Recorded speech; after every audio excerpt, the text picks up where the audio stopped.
25 बड़ी खबरों के बाद चलिए आगे बढ़ते हैं। नारी शक्ति के हक की बात जो संसद से शुरू हुई थी, अब वो लड़ाई सियासी मैदान, चुनावी मैदान तक पहुंच गई।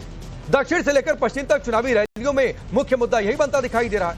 एक तरफ प्रधानमंत्री मोदी खुद फ्रंट फुट पर है, मोर्चा संभाल रखे हैं, तो सामने राहुल, ममता और अखिलेश की टीम मैदान में है और आज तो बात तीर हरण तक पहुंच गई। रिपोर्ट देखिए, फिर डिबेट करें।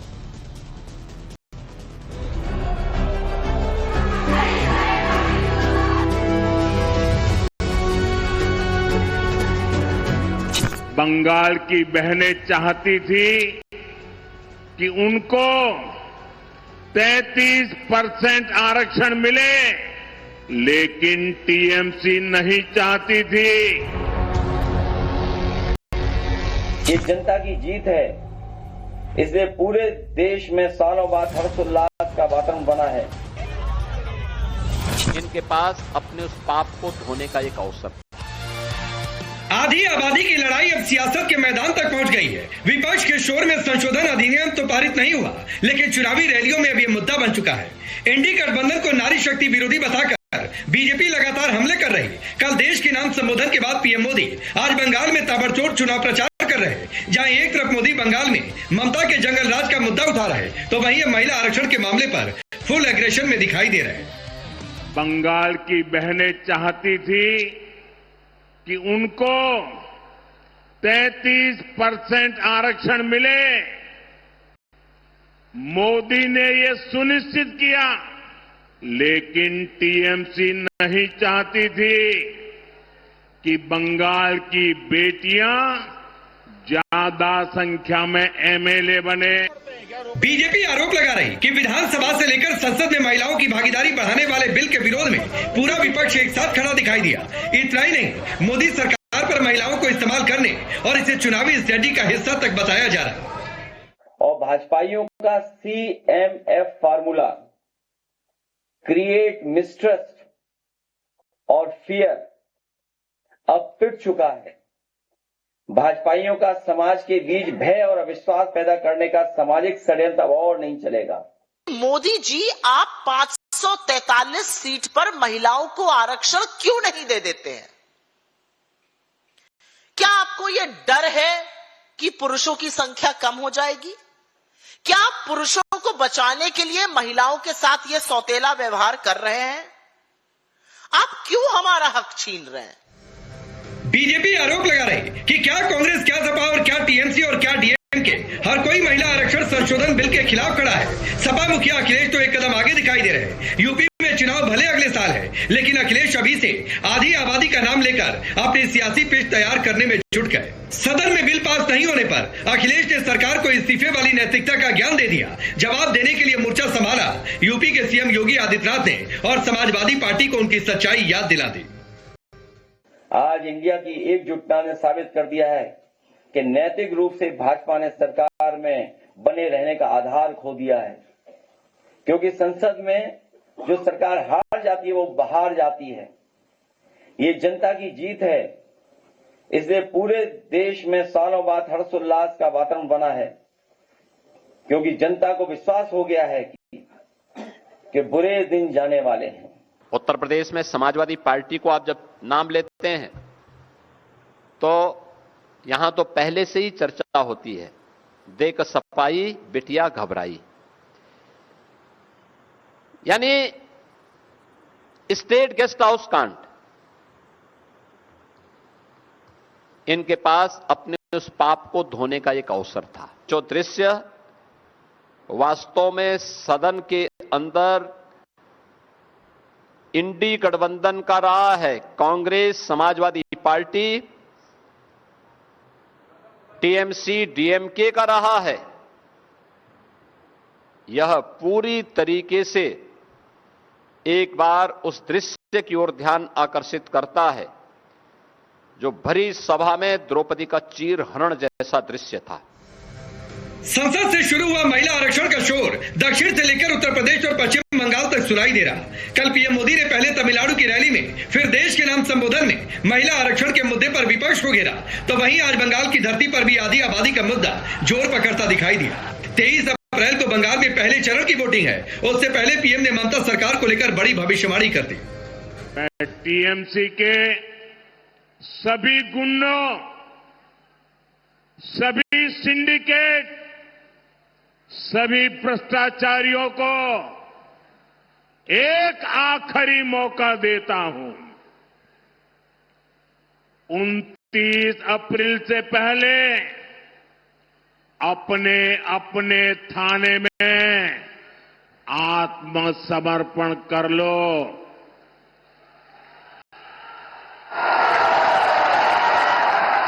यहां पर 23 तारीख के पहले कर लो, क्योंकि 4 मई के बाद कोई भी बच नहीं पाएगा। नारी शक्ति के नाम पर शुरू हुई बहस धीरे धीरे सियासी पिच पर जोर पकड़ रही, लेकिन सवाल है कि महिला आरक्षण से जुड़ा संशोधन बिल का पास नहीं होना किसके लिए आत्मघाती और किसके लिए मास्टर स्ट्रोक साबित होगा, और सबसे बड़ा सवाल कि इससे आधी आबादी का कितना सरोकार जुड़ा है। Bureau report, times now Bharat. तो चलिए अपनी रिपोर्ट देखिए, मैं आपका परिचय आज के मेहमानों से करवाता हूं। शाजिया इल्मी भारतीय जनता पार्टी के नेता और प्रवक्ता हमारे साथ जुड़ेंगी। ममता कालेजी पॉलिटिकल एनालिस्ट के तौर पर जुड़ रही हैं। तनु कांग्रेस पार्टी की नेता हैं श्योर, और इसके अलावा सोफिया खान है, पॉलिटिकल एनालिस्ट हैं, टीएमसी का पक्ष रखती हैं, और पूजा मिश्रा हमारे साथ जुड़ेंगी, समाजवादी पार्टी के नेता और प्रवक्ता। आप सबका बहुत बहुत स्वागत है। तनु, शुरुआत आपसे करता हूं। तो मामला यह है कि बीजेपी कह रही है कि विपक्ष ने वैसे ही बर्ताव किया सदन में जैसे चीर हरण के दौरान द्रौपदी के हुआ था महाभारत के समय। देखिए, आपको, आपके दर्शकों को नमस्कार। संसद की नई इमारत में पुराना खेल रचाया है, काम तो कुछ नहीं किया बट ढोल बजाया है। 2010 में रोका था, आज क्रेडिट लेने आए हो और महिलाओं के सम्मान की फाइल फिर ठंडे बस्ते में लाए हो। कल प्रधानमंत्री नरेंद्र मोदी जी लाइव आए और लाइव आकर के पूरे देश को संबोधित करते हुए वो कहते हैं कि 29 मिनट में लगभग 58 बार उन्होंने कांग्रेस का नाम लिया। तो वो ये दर्शाना चाहते हैं कि महिला आरक्षण के विरोध में कांग्रेस है और पूरे देश में ये एजेंडा चल रहा है। मैंने न्यूज चैनल उठा के देखे, सब कह रहे हैं महिला आरक्षण बिल गिर गया, महिला आरक्षण बिल गिर गया। जो बिल, जिस बिल की आप बात करते हैं वो 2023 में कानून बन चुका है और आप अभी तक बिल पर अटके हुए हैं।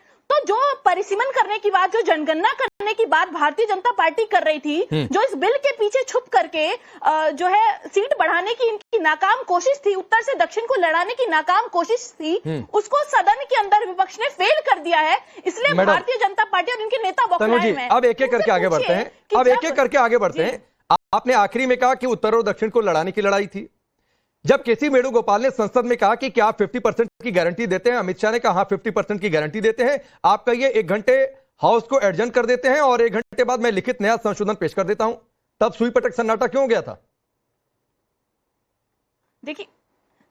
देखिए, कमाल की बात यह है कि अमित शाह जी ने कहा कि मैं आपको लिख करके दे देता हूं, तो अमित शाह जी से पूछिए, जो 1 घंटे का आप समय मांग रहे थे। आप देखिए, सदन के अंदर सबके पास एक बोर्ड होता है, एक लैपटॉप लगा होता है, डिजिटल इंडिया हो चुका है, उसमें तुरंत आप भेज सकते थे सबको। लेकिन बिल ऐसे नहीं तुरंत चला जाता है, बिल की कॉपियां बढ़ती हैं। संसदीय परंपरा में बिल की कॉपियां बढ़ती हैं तनु जी। और चलिए आपकी बात मान भी लिया जाए कि सबसे आगे डिजिटल बोर्ड है और सबके आईपैड में भेज दीजिए या फिर जो भी डिजिटल स्क्रीन है उसमें भेज दीजिए। एक बार को मैं ये भी मान लूं, तो अगर आपकी नीयत ठीक रहती तो 1 घंटा दे देते समय। ये तो खुला खेल था, लाइव चल रहा था, पूरा देश देख रहा था लोकसभा की कार्रवाई को। आप दे देते 1 घंटा समय और देखते कि 50% की बात पर सरकार आती है कि नहीं आती है। अमित शाह ने तो कहा कि मैं वादा कर रहा हूं और मैं लेकर आऊंगा। चल रहा था तब अमित शाह जी को समय नहीं मिला, इतने दिन में। अरे मान लीजिए नहीं मिला तनु जी, मान लीजिए नहीं मिला, मान लिया आपके हिसाब से अमित शाह की गलती, बीजेपी की गलती, मोदी सरकार की गलती। मैं कह रहा हूं आपकी नीयत ठीक रहती तो 1 घंटा देने में क्या बुराई थी? आप कर देते, डिजिटली अवेलेबल करा देते। अरे मैं कह रहा हूं 1 घंटे देने में क्या बुराई थी? क्यों मुकर गए? क्यों उन्होंने अभी तक नहीं किया? ठीक है, मैं मान लिया, मैं कह रहा हूं 1 घंटा देने में क्या बुराई थी? बताइए ना, ऐड क्यों नहीं करा उन्होंने? मैडम तो अब चलिए ठीक है, मैं मान लिया, वो शाजिया इल्मी जवाब देंगी, जुड़ जाएंगी। तो मैं ये पूछ रहा हूं, अगर 1 घंटा दे देती तो क्या बुराई थी? देखिए, अमित शाह जी को पहले तो बिल बनाने के लिए इनको जो बिल 2023 में पास हो गया उसको आप 2029 में लागू करेंगे, उसके बाद भी आपके पास इतने समय से समय नहीं है। अरे मैं फिर क्या आप बिल में ऐड कर दे चीजें, उसके लिए भी आपको 1 घंटा सदन में चाहिए, तो आपको बार-बार समय चाहिए। बीजेपी के हिसाब से समय देंगे क्या? बीजेपी जब बिल ला रही है, मैडम तो सरकार है, तो सरकार के हिसाब से बिल के लिए समय देना होता है। पहले से करके ये तो आपको खुश होना चाहिए और केसी वेणुगोपाल जी को भी खुश होना चाहिए कि हमारे कहने पर सरकार लेकर आई। 50% की बात आप क्रेडिट ले सकते थे इस बात का। आप जाकर तमिलनाडु में ढोल पीटते कि देखो हम 50% दिलवा कर आ रहे हैं। देखिए मोदी जी तो बिल पास कराने आए नहीं थे, मोदी जी को क्रेडिट लेना ही नहीं था, क्योंकि मोदी जी ने सदन में खड़े होकर क्या कहा कि अगर इस बिल का विरोध कांग्रेस करेगी या विपक्ष करेगा, फिर भी जो है मेरे को क्रेडिट मिलेगा। तो मोदी जी तो क्रेडिट लेने आए थे दोनों तरफ से। अरे मैडम, तो अच्छा, इसका मतलब इसीलिए आप लोग 50% वाले पर नहीं माने। हम तो कह रहे थे 50% आरक्षण दे दीजिए, क्यों पहले से आपने ऐड नहीं किया? क्यों? अरे अभी 50% सीट की बात है, आप आरक्षण पर चली गई। आरक्षण की बात मैंने बोला तो तनु जी की एक एक करके आगे बढ़ते हैं मैडम, एक एक करके आगे बढ़ते हैं। 50% सीट की सुनी, 33% आरक्षण और 50% राज्यों में लोकसभा सीटों की बातचीत थी। आप लोगों की ओर से ये ऑब्जेक्शन था और ठीक भी था, मैं उसमें गलत भी नहीं मानता हूं कि भाई 50% बिल की कॉपी में नहीं लिखा हुआ था, तो सरकार बोल रही थी कि हम लिख कर लाने के लिए तैयार हैं, तो मान जाते, बात खत्म हो जाती, लड़ाई वही खत्म हो जाती। देखिए, आपको 2001 में अरुण जेटली जी ने कहा था कि जब आप सीटें बढ़ाने 2026 तक आप सीटें नहीं बढ़ा सकते, क्योंकि तब तक जो है दर जो है वो तय नहीं हुई थी। तो 2026 के आसपास जब हमें दर तय हो जाएगी कि किस स्टेट की कितनी आबादी है, उसके हिसाब से आप परिसीमन करा पाएंगे। तो आप 2011 की जनगणना के बेसिस पे आप कैसे कर सकते हैं, ये मेरा सवाल है। अब एक मैडम सुनिए, मैं आपको एक बात बता रहा हूं, बाकी मेहमानों के पास जाऊं, एक बात बता रहा हूं। अभी जो आप कह रही है ना, यहीं पर विपक्ष ने अपना नुकसान कर लिया है, जितनी मेरी थोड़ी बहुत समझ है। और कैसे? डिलिमिटेशन तो अभी भी होगा। अंतर क्या आ जाएगा कि आप लोगों के विरोध के चलते ये 29 में लागू नहीं होगा, अब हो सकता है ये आगे 34 तक चला जाए, या फिर सरकार कोई दूसरा रास्ता निकाले। डिलिमिटेशन तो फिर भी होगा मैडम। जो 23 में बिल पास हुआ है, जनगणना होगी 26 में, उसमें जातियों के भी आंकड़े आएंगे। इसमें फिर भी समाजवादी पार्टी के लिए थोड़ी विन विन सिचुएशन नजर आती है कि वो कहेंगे कि चलो भाई ठीक है, ओबीसी वाला भी लेकर आओ, उनके लिए तो फिर भी है। लेकिन आप जो लड़ाई लड़ रही थी, वो लड़ाई नहीं आप जीत पाएंगी, क्योंकि फिर भी जनगणना आएगी, जनगणना के हिसाब से डिलिमिटेशन होगा, और अगर इन प्रोपोर्शन टू पॉपुलेशन हो गया, तो जो आप लोग आज बात कह रही हैं मैडम, वो स्थिति उस दिन भी रहेगी। या तो उस दिन भी आप सरकार को मनाएंगे कि नहीं 50% वाला फॉर्मूला दो, तो आप इसी मोड़ पर खड़ी रहेंगी। आप यकीन मानिए, आप इसी मोड़ पर खड़ी रहेंगी आज से 3 साल 4 साल बाद भी। उसके बेसिस पे जनगणना कराइए, जातिगत जनगणना कराइए, ओबीसी एससी एसटी मुस्लिम महिलाओं को दीजिए आप आरक्षण। आप देखिए, कोटे के अंदर कोटा, ये सवाल है ना। ठीक है, ममता कालेजी, तनु कंफ्यूज है कि हमको सीटों की बात करनी है, 33% आरक्षण की बात करनी है, या फिर साउथ बनाम नॉर्थ का झगड़ा सुलझाना है, या उसे सुलझाना है। राकेश जी, बहुत बहुत धन्यवाद। बड़ी खुशी हो रही है कि मेरे छोटे भाई राकेश जी तो हमारे लिए भारतवर्ष की आधी आबादी के 33% हक के लिए लड़ रहे हैं, लेकिन जो मेरी बहन बैठी हुई है वो इसका विरोध कर रही है। क्यों? क्योंकि उनकी मजबूरी है। क्यों? क्योंकि वो कांग्रेस पार्टी से आती है। अच्छा, अभी इन्होंने ना अमित शाह जी के 1 घंटे की बात करी। अमित शाह जी का 1 घंटा इन लोगों को इतना चुभ रहा है, और कांग्रेस पार्टी के 70-75 साल वो किसी को याद नहीं आते। तब इनको महिलाएं नहीं दिखी थी, 50% आबादी, तब इन्होंने क्यों नहीं किया ये 33%? मैं कहती हूं चलो वो भी भूल जाइए आप। 2004 से 2014 10 साल madam Sonia Gandhi super prime minister, एक महिला, एक शक्तिशाली महिला, मैं तो उनका बड़ा सम्मान करती हूं। मुझे उनसे बड़ी उम्मीदें थी भाई, एक महिला होने के नाते, कि सोनिया जी हम सबका साथ देंगी, 33% लेकर के आएंगी। कहां लेकर के आई? और अभी ये बात कर रही है ओबीसी की, ये कह रही है ओबीसी वाली बात। अरे बहन, गेहूं और मसूर की दाल, आप जाइए अपना जो आपका बिल लोकसभा में कभी पहुंचा ही नहीं था, उसको पढ़िए जरा। उसमें कहीं पर ओबीसी के लिए quota within quota mention किया हुआ था? क्या कोटा विद इन कोटा आपने लिखा था? ओबीसी के लिए आपने उस समय कोटा मांगा था? नहीं मांगा था। अगर ये बात समाजवादी पार्टी करे, मुझे समझ में आता है, क्योंकि सपा का स्टैंड तब भी वही था, मुझे समझ में आता है। पर कांग्रेस पार्टी से मैं ये बात सुनूं, कांग्रेस पार्टी से देश ये बात सुने, सवाल ही पैदा नहीं होता है। साहब, आप किसको मूर्ख बनाने पर लगे हुए हो? आपने महिलाओं का के दुश्मन हो आप लोग, आपने हम लोगों का बुरा किया है, देश की आधी आबादी का आप लोगों ने बुरा किया है। शाजिया भी जुड़ गई हैं। शाजिया, तनु कह रही हैं कांग्रेस से कि आप लोगों की नीयत साफ थी तो 50% वाली बात पहले ही लिखकर लाए होते, आप लोगों ने तैयारी नहीं की थी। केसी वेणुगोपाल के कहने के बाद फिर आपको 1 घंटा चाहिए। तो जब 50% के बारे में समान रूप से हर एक राज्य को दिया जाने की बात हो रही थी, जिसके चलते साउथ के स्टेट्स को दिक्कत नहीं होती, और जो उनकी नुमाइंदगी प्रोपोर्शन के तौर पर पहले से थी वो बनी रहती, और जिसको लेकर प्रधानमंत्री, गृह मंत्री, सारे सांसद कह रहे थे, ये तक कि ये कह रहे थे कि आप मैं तैयार हूं, 1 घंटे का वक्त दीजिए, लेकिन आपको मंजूर नहीं था, और आपने उस 1 घंटे के चलते 34 तक मुलतवी कर दिया इस बिल को। ये सिर्फ और सिर्फ एक मक्कारी थी। चरत्तरबाजी थी और औरतों के साथ दगाबाजी थी। 2023 में कतई इन्होंने ओबीसी के नाम पर ना तो लिखा था, ना कोई अमेंडमेंट किया था, और बिल ऐसे ही पारित किया था। उसमें तो डिलिमिटेशन का मैं तनु से रिप्लाई लेता हूं, लेकिन एक शाजिया एक आरोप और लग रहा है, उसका भी जवाब दे दीजिए। और आरोप ये लग रहा है कि प्रधानमंत्री ने देश के नाम संबोधन वाले मंच का इस्तेमाल सियासी फायदे के लिए किया, जो नहीं करना चाहिए था। विपक्ष आरोप लगा रहा है। देखिए, विपक्ष का काम है आरोप लगाना, और प्रधानमंत्री जी का काम है देश को बेहतर बनाना, विकसित भारत की तरफ ले जाना, और बेटियों की फिक्र करना, और उनकी नुमाइंदगी करना, और उसको लेकर जो दुख, जो व्यथा वो जता रहे थे, उस मायूसी का इजहार सब औरतें कर रही हैं। वो दुख, वो पीड़ा हमारे सबके दिल में है। और मुझे इतना अफसोस हुआ है, उस रात में सोई नहीं, और मैंने बहुत से लोगों से बात की, मुझे लग रहा था इतने प्यार से इंतजा करके क्रेडिट देने के लिए भी तैयार थी भाजपा। प्रधानमंत्री कह रहे थे आप प्लीज कीजिए, भूल जाइए राजनीति को। मुझे लगा दिल से लोग करेंगे, लेकिन उसमें भी इन्होंने रोड़ा अटकाया, ये जानते हुए कि ये मामला 2034 तक बढ़ जाएगा। तब तो राहुल गांधी बड़े चीख कर बोल रहे थे अभी करो, अभी करो। ठीक है, फिर क्या हुआ? फिर उन्होंने 2034 से कर दिया। नहीं, ठीक नहीं है ये। नहीं, ठीक है, मतलब आपकी बात ठीक है। तनु रिप्लाई करेंगे। देखिए, जब 2001 में वाजपेयी जी की सरकार थी, तब जो है सीटों की संख्या को फ्रीज कर दिया गया था। तब अरुण जेटली जी ने कहा था कि इसके दो रीजन है। पहला है कि नेशनल पॉपुलेशन पॉलिसी, कि जो जनसंख्या बढ़ेगी, जब वो स्थिर हो जाएगी जनसंख्या, उसके बाद हम सीटों को बढ़ाएंगे। ये 2026 तक होगा। तो जब उन्होंने कहा था कि 2026 के बाद ऐसा होगा, तो आपने 2011 की जनगणना के बेसिस पे ये कैसे तय कर लिया कि आप जो है सीटें बढ़ा करके 850 कर देंगे? और अगर आप 850 सीटें बढ़ाने की बात कर रहे हैं, तो आप बताइए, आप मुझे एक बीच में मत बोलिए, पहले सुन लीजिए आप मेरी बात। आप सुन लीजिए, पहले मेरी बात सुन लीजिए, बीच में मत बोलिए। मैं आपके बीच में नहीं बोली। दीजिए ना, बिल्कुल दीजिएगा, जब आपका समय आएगा। जब आपका समय आएगा आप तब करिएगा। तो ये अब आरोप लगा रहे हैं कि कांग्रेस की सरकार आई, 25 में से 17 साल तक भारतीय जनता पार्टी की सरकार थी, क्योंकि 2001 में लास्ट बार जो है ये फ्रीज हुआ था। तो आप बताइए कि 17 साल आपकी सरकार थी, आपने क्या किया? जनसंख्या को रोकने के लिए क्या किया आपने? तो आज जो स्टेट्स अपनी संख्या को कंट्रोल कर रहे हैं, आप उनकी भागीदारी कम करना चाहती हैं, और जो जनसंख्या बढ़ा रहे हैं, और आपके आरएसएस के तो नेता कई ऐसे बयान देते रहते हैं कि 3 बच्चे पैदा करिए, 4 बच्चे पैदा करिए। आपके एमपी साक्षी मलिक बयान देते हैं, साध्वी आपकी जो है वो बयान देती है कि बच्चे पैदा करिए। तो जो जनसंख्या बढ़ाएगा उसको लोकसभा में हिस्सेदारी ज्यादा मिलेगी, और जो जनसंख्या नियंत्रण करेगा उसको लोकसभा में हिस्सेदारी कम मिलेगी। सुनिए, ये 1 मिनट शाजिया अपना मजाक उड़वा रही है अपना।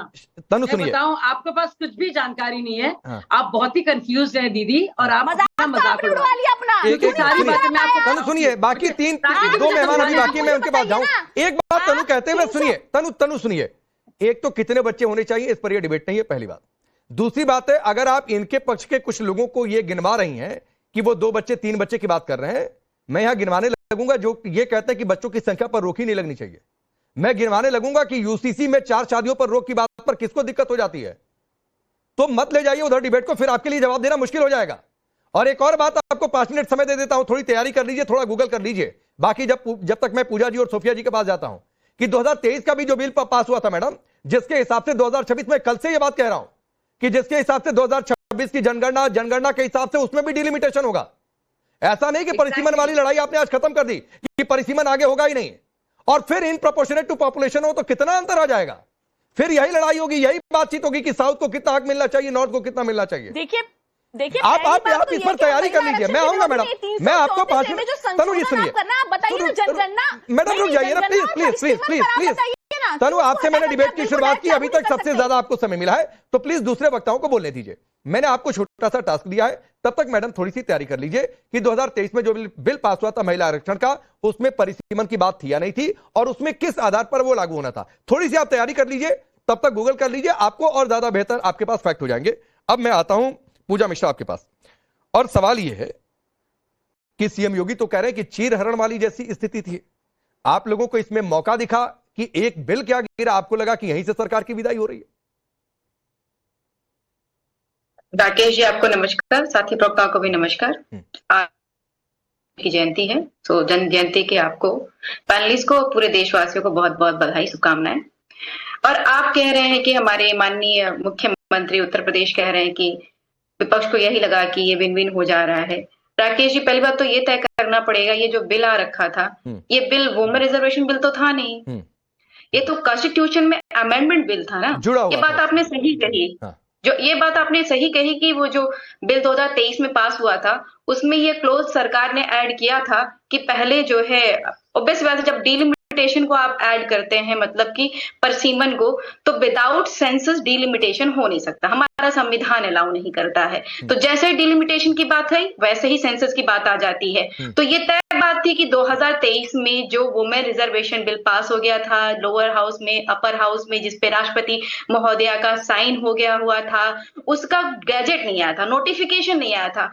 30 महीने तक राकेश जी कोई नोटिफिकेशन नहीं आता है, 30 महीने बाद में रात में गैजेट आता है, और वो ये आता है कि अब हम जो है, जो डिलिमिटेशन हमें करना चाहिए आफ्टर सेंसस की जातिगत जनगणना, जो सोशियो इकोनॉमिक कास्ट सेंसस की बात लगातार चल रही थी, जिसको सरकार मना कर रही थी, फिर बैक फुट पर आकर के फिर एग्री की कि हम जातिगत जनगणना कराएंगे। तो वुमेन रिजर्वेशन को लागू करने की दिशा में इस सरकार ने 30 महीने तक कुछ नहीं किया।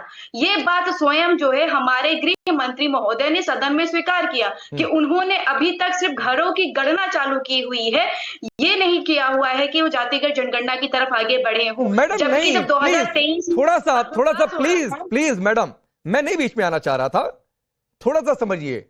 हर बार जनगणना में पहले घरों की गणना होती है, उसके बाद लोगों की गणना शुरू होती है, यही प्रोसेस चलता है।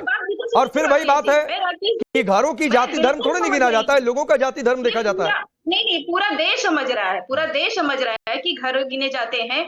हम ये कह रहे हैं कि 30 महीनों में आप पूरा घर नहीं गिन पाए हैं। 2011 में कांग्रेस सेंसस कराती है, 2013 में आंकड़े मिल जाते हैं। आपने जब 2023 में बिल पास हुआ था राकेश जी, तो आपने क्या कहा था? यही एश्योर किया था ना कि हम जनगणना करा लेंगे, हम डिलिमिटेशन करा लेंगे एंड मोस्ट प्रोबेबली 2029 तक लागू कर लेंगे। तो अभी भाजपा की बड़ी बड़ी जो है प्रवक्ता, उन्होंने कहते मक्कारी, मायूसी छा दी। ये मक्कारी सरकार ने की कि 30 महीने बाद आकर के प्रधानमंत्री रोने लग जाते हैं कि मैं महिलाओं को नहीं दे सकता रिजर्वेशन। और क्या कह रहे होते राकेश जी कि विपक्ष महिला विरोधी है, टीएमसी महिला विरोधी है, समाजवादी पार्टी महिला विरोधी है। पूजा जी माफ कीजिए, अपने शब्दों पर ध्यान दीजिए। Mind your turn, mind your turn.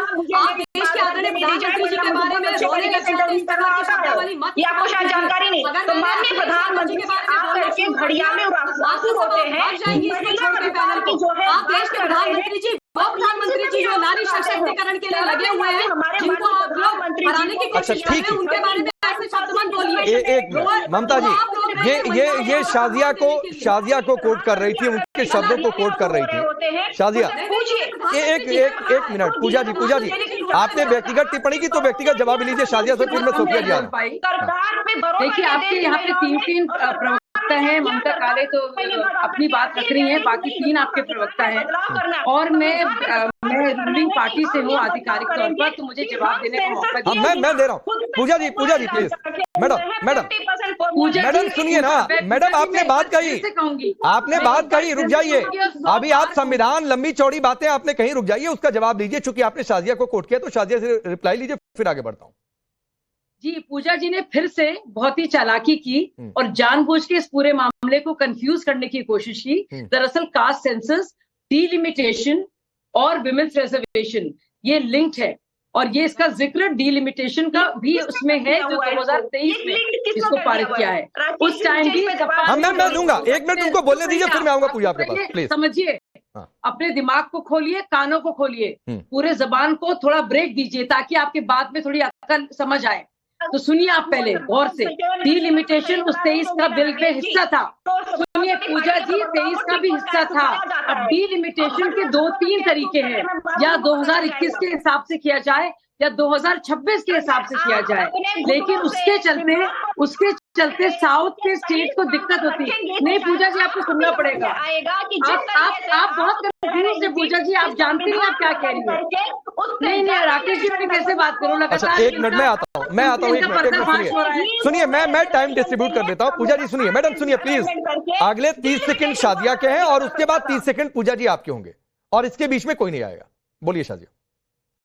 Delimitation यानी कि स्टेट्स का रीऑर्गेनाइज होना, जो सीट्स फ्री सी गई थी और उसके बाद जो पॉपुलेशन अब स्टेबल हुई है उसके आधार पर वैसे भी डिलिमिटेशन होना है, वो कॉन्स्टिट्यूशन का मैंडेट है। तो ऐसा नहीं कि डिलिमिटेशन अब नहीं होगा, उसी के आधार पे सब कुछ होगा। लेकिन अगर डिलिमिटेशन होगा और 2026 के आधार पे होगा जो आप लोग कह रहे हैं, तब तो साउथ की सीटें बचेंगी नहीं, वो तो कम हो जाएंगी। नहीं शाजिया, इससे तो एक बात बताइए, जो बार बार विपक्ष कह रहा है, शाजिया एक बात बताइए, जब 2023 में आप ये बिल लेकर आई, आपने इसे पास करवाया, तभी ये क्यों नहीं तय कर लिया कि 2011 वाला सेंसस से कर लेंगे?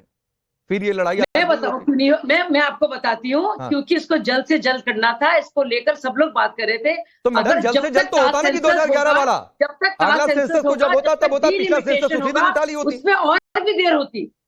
और अगर हम लोग 543 के आधार पर ही कर लेते, बाद में डिलिमिटेशन होता, तो उन एक्स्ट्रा सीट्स को कैसे डिस्ट्रीब्यूट किया जाता? नहीं सब ठीक है, मैं ये कह रहा हूं जो आज आप कर रही हैं शाजिया, जो आज आप कर रही हैं कि 2011 का सेंसस उठाएंगे, उसके आधार पर डिलिमिटेशन करेंगे, या फिर आप 50% फॉर्मूले की बात, ये उसी समय कर लेना था। देखिए उस समय में कैसे होता, क्योंकि अगर कास्ट सेंसस अभी शुरू हो रहा है और अगर उसके नतीजे आएंगे तो जाहिर सी बात है वो 2029 तक नहीं संभव है। अरे मैडम तो आप पूरी प्रक्रिया में 3 साल लगेंगे। मैं ये बात कही नहीं रहा हूं, आप नहीं समझ रही हैं शाजिया, आप शायद कंफ्यूज हो रही हैं। आप तो मान लीजिए कि आगे और कोई सरकार ने स्टैंड नहीं लिया, तो ये तय है कि 26 की जनगणना, उसमें कास्ट सेंसस, उसके आधार पर डिलिमिटेशन, और तब होगा तो 29 में होगा कि नहीं होगा वो बात की बात है। मैं ये कह रहा हूं जल्द से जल्द करना था तो 2023 में ही कर लेना था, जो आज आप लोग कर रहे हैं। आज भी तो 2023 में, अच्छा 2023 में जब उसको पारित किया गया, 2024 में चुनाव थे, और मुझे लगता है एक एक करके हजारों चीजें हमारे देश में हुई हैं। अभी इस प्रोजेक्ट के तौर पर उसको लिया गया। और अगर 30 सेकंड आपके, फिर मैं सोफिया माफी के साथ थोड़ा सा लेट नहीं होगा। पूजा जी बोलिए, ये कह रहे हैं कि 24 का चुनाव सामने था इसलिए 23 में नहीं किया। तो 24 में दे देते ना, जो भी कह रहे हैं 24 में दे देते। 151 महिलाएं सदन में होती, बहुत सारी चीजें अच्छा लगता, कितना खूबसूरत लगता, लेकिन ये फिर नौटंकी करने लग गए। अभी जो है अभी बात चलेगी कि संविधान में ये बड़ा, हम तो कहते हैं कि फिर आप बुलाइए स्पेशल सदन और ऐसे ही लेकर के आइए जो है कॉन्स्टिट्यूशन अमेंडमेंट बिल।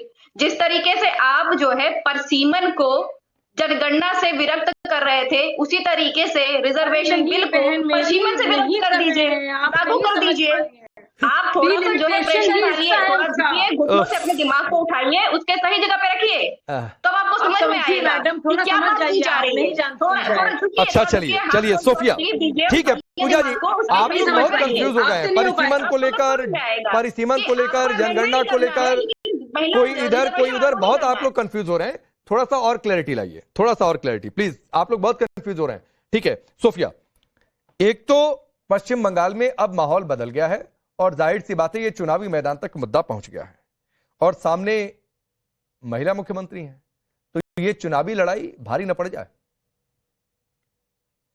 नमस्कार, आदाब आप सभी को। देखिए चुनावी लड़ाई जो है पश्चिम बंगाल में कम से कम ममता बनर्जी के लिए और महिलाओं की अगर बात हो तो कभी भी भारी नहीं पड़ सकती, क्योंकि महिलाओं के लिए जो ममता बनर्जी ने किया है, जो what India thinks tomorrow Bengal thinks today, ये सिर्फ कथनी में नहीं बल्कि करके दिखाया है। क्योंकि अगर हम सांसद की बात करें तो मुख्यमंत्री ममता बनर्जी कभी भी किसी आरक्षण का उन्होंने इंतजार नहीं किया। वो जब से 15 साल से जब से सत्ते पर है, उन्होंने महिलाओं को हमेशा से ही सशक्त किया है। वो आम महिलाओं, वो लक्की भंडार के नाम पर, या तो जो सांसद हैं या विधायक हैं, उनको 38% जो सदन में सबसे ज्यादा रिप्रेजेंटेटिव अगर कोई है तो वो टीएमसी की महिला सांसद हैं। तो मुझे लगता है कि ये जो विश्व गुरु हैं, जो हमारे प्रधानमंत्री हैं, अगर 11 साल से वो लोग बहुमत में हैं तो अब तक महिलाओं को सशक्त कर देना चाहिए था। इस बारे में तो मुझे नहीं लगता है कि 30 महीने बाद फिर से ये चर्चा होनी चाहिए थी।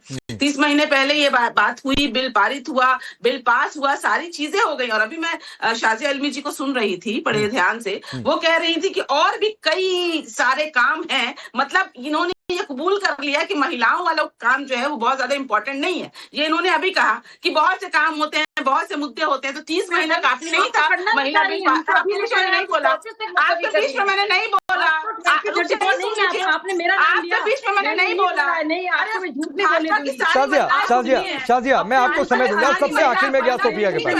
शाजिया जी मैं आपको इसके बाद समय पर अपनी बात रखें। शाजिया जी मैं आपको समय दूंगा इनके तुरंत बाद।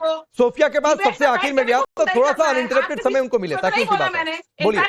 सोफिया जी मैंने रोक दिया, प्लीज मैडम प्लीज सोफिया जी मैंने रोक दिया शाजिया को, बोलिए। अभी इन्होंने कहा, सारे देश ने सुना है इन्होंने क्या कहा।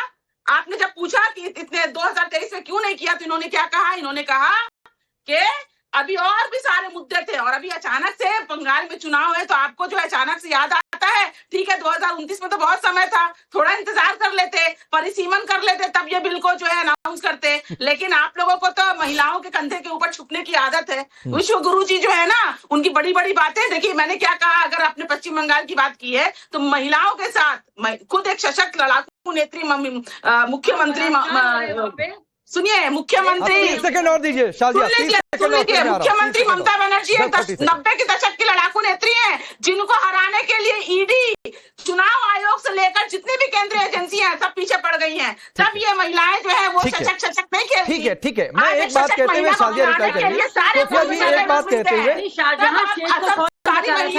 सोफिया जी होगा मैडम 3 मिनट मैंने आपको दिया। सोफिया जी प्लीज 3 मिनट दिया मैंने। मैडम आपके पास सबसे आखिर में आया, आपको सबसे ज्यादा समय दिया पहली बार में, 3 मिनट आपको दिया। अब शाजिया रिप्लाई करिए।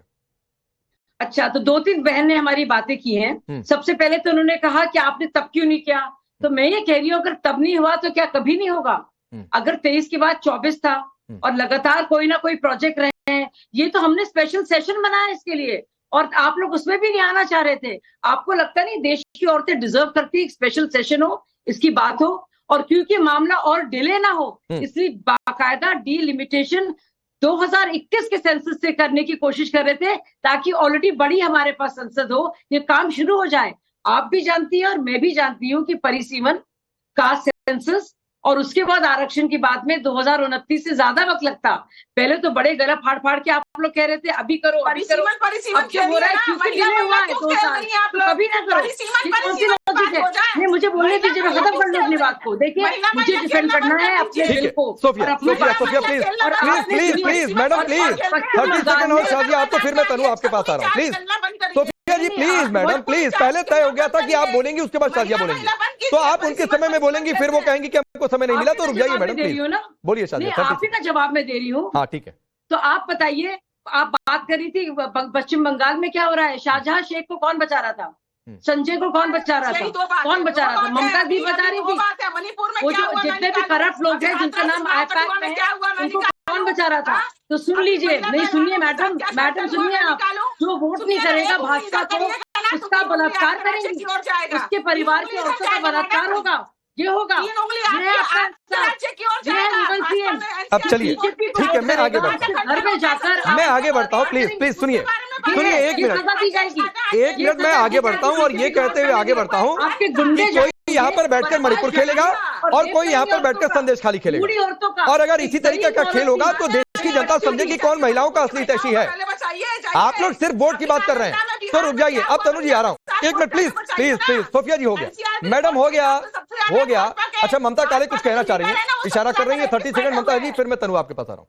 बिल्कुल मैं कुछ कहना चाहती हूँ क्योंकि मैं तो भारत की आम नारी हूँ, अदनासी है ना, तो पूरे भारतवर्ष की नारियों को रिप्रेजेंट यहाँ पर कर रही हूँ। यहाँ पर अभी किसी ने प्रधानमंत्री जी के बारे में ये बोला कि अगर उनको नारियों को सशक्त करना होता तो वो बहुत पहले ये कर लेते। पहली बार इस देश के अंदर ऐसे हमें पुरुष प्रधानमंत्री मिले हैं कि 2014 से वो नारियों को ही सशक्त कर रहे हैं। ट्रिपल तलाक से आपका कोई ताल्लुक है कि नहीं है? ट्रिपल तलाक के बारे में आप क्या बोलेंगे, जिसको प्रधानमंत्री मोदी जी ने हटा करके हमारी जो मुस्लिम बहनें हैं उनको सशक्त किया, इज्जत घर बनाए, सबके घरों में शौचालय दिए। सुनिए, आयुष्मान भारत बना करके गरीब महिलाओं को 5 लाख रुपए का बीमा दिया। सुनिए, उज्ज्वला योजना के माध्यम से गरीब महिलाओं के घर में गैस के सिलेंडर भिजवाए, जन धन योजनाओं के माध्यम से गरीब महिलाओं के खाते खुलवाए ताकि उन गरीब महिलाओं को, जिनको आप लोग कुछ नहीं समझते थे, उनके घरों उनके पास भी अपने अकाउंट हो और उनके पास डायरेक्ट पैसे जाते हैं। और सुनिए, आरजीकर की डॉक्टर बेटी को भूल गई, आरजीकर की डॉक्टर बेटी को भूल गई। ममता बनर्जी ने क्या किया था उनके साथ, डॉक्टर बेटी के साथ क्या किया था, न्याय दिलाया था। आज आप यहाँ पर इतना चीख रही हैं, आप गई क्या आरजीकर की डॉक्टर बेटी के न्याय के लिए? आई आप सड़कों पर, जो महिला डॉक्टर आई उनको मारा ममता बनर्जी ने, उनको मारा आप जैसे लोगों ने। आरजीकर की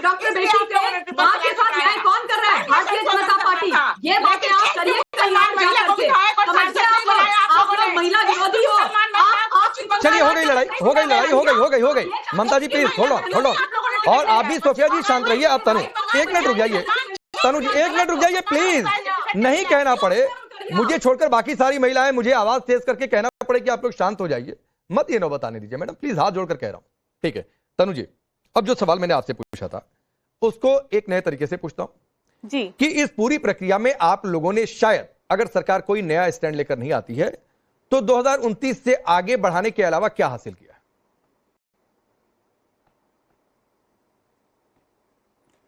देखिए अभी आप मुझे बार बार कह रहे थे कि आप गूगल कर लीजिए, आप पढ़ लीजिए, आप कंफ्यूज हैं, तो मैं आपसे कहना चाहती हूँ कि देश का जो चौथा स्तंभ है वो खुद ही कंफ्यूज है। उन्हें यही नहीं पता कि बिल और कानून में फर्क क्या है। हेडलाइन चला रहे हैं आप लोग, बिल गिर गया, कांग्रेस ने गिरा दिया, विपक्ष ने गिरा दिया। एक तो सुनिए मैडम प्लीज सुनिए। आपने चूंकि मुझे सीख दी है, 1 मिनट रुक जाइए 10 सेकंड दे दीजिए, फिर मैं नहीं आता, मैं पूरी बात सुनूंगा मैडम।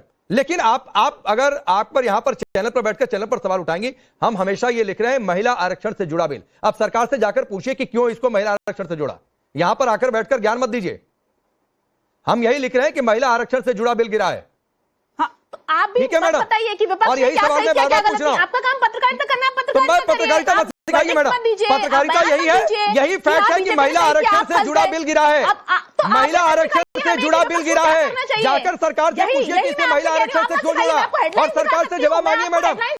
यहाँ पर आकर बैठकर हमारे लिखे पर सवाल मत उठाइए और पत्रकारिता मत सिखाइए। मैं बार बार कहता हूँ कि मैं किसी को नेतागिरी नहीं सिखाता हूँ और कोई मुझे पत्रकारिता मत सिखाया करे। आप मुझे मेरे सवाल का जवाब दीजिए कि 2029 से आगे बढ़ाने के अलावा आप लोगों ने क्या हासिल किया? आप वैसे भी सीनियर जर्नलिस्ट हैं, मैं आपको पत्रकारिता नहीं सिखा सकती। बीजेपी ने क्या किया आप मुझे बताइए। दो चीजें बीजेपी कह रही है कि हम 2011 की जनगणना के बेसिस पर जो है करना चाहते थे, तो 2023 में जब आपने कानून बना दिया था तो आप ये बताइए कि उस टाइम क्यों लागू नहीं किया आपने? क्यों इसको जोड़ दिया आपने जनगणना और परिसीमन से? अगर उस जनगणना के बेसिस पे करना था तो पहले कर लेते परिसीमन, क्यों नहीं किया आपने? और दूसरी बात ये कह रहे हैं कि परिसीमन करेंगे तो परिसीमन आपकी दो बातें था तो पहले समय नहीं है, मुझे रोकना पड़ेगा। तनु जी प्लीज देखिए, आपकी बात ठीक है और आपके बोलने से पहले मैंने ये सवाल शाजिया से पूछा था कि अगर 2011 पर ही करना था तो 2023 में ही कर दिए होते, क्यों इधर लेकर आए? जिसका उन्होंने कहा कि सामने 2024 का चुनाव था। लेकिन फिर मैं आपसे बात कह रहा हूं, अभी भी 23 वाले के बीच आपसे जनगणना और डिलिमिटेशन है। बस ये अंतर है कि 26 के बाद होगा, 27, 28 हो सकता है, 29 में ना हो पाए। इतना ही फर्क आया, दूसरा कोई टेकअवे नहीं आपके लिए। आप सबका बहुत बहुत शुक्रिया।